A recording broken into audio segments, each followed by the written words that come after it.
এই জন্য এই প্রোগ্রামটা আয়োজন করেছি। আমাদের এলাকায় মাদকের যে বিস্তার আমরা দেখতে পাই, সচরাচর হরহামেশাই বিভিন্ন গলিতে আমরা মাদক সেবন করতে দেখতে পারি।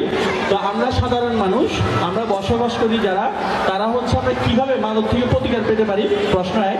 দ্বিতীয় হচ্ছে আমরা আপনাদের সাথে কীভাবে যোগাযোগ করলে আপনারা অ্যাকশন নেবেন আমাদেরকে দয়া করে জানাবেন। আসসালামু আলাইকুম। মোবাইল নাম্বারগুলো আমাদের অফিসার ইনচার্জ স্যারের মোবাইল নাম্বার আছে, আমাদের ডিউটি অফিসারের মোবাইল নাম্বার আছে। আপনারা যদি আমাদের তথ্য দেন, আপনাদের এই যে তথ্য দিচ্ছে, আমরা তথ্যদাতাকে কখনোই উন্মুক্ত করি। তথ্যদাতার কোনো বিষয়ে যে সে এই তথ্যটা দিচ্ছে কেউ জানতেও পারে না। এই নাম্বারে বললে আমরা তাৎক্ষণিক রেসপন্স করবো এবং ব্যবস্থা গ্রহণ করবো।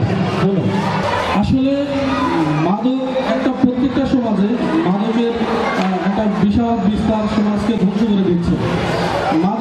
মাদক যে পরিবারে একজন মাদক সেবী আছে, সেই পরিবারের লোকজনই বোঝে যে ওই পরিবারের কতটা জ্বালা।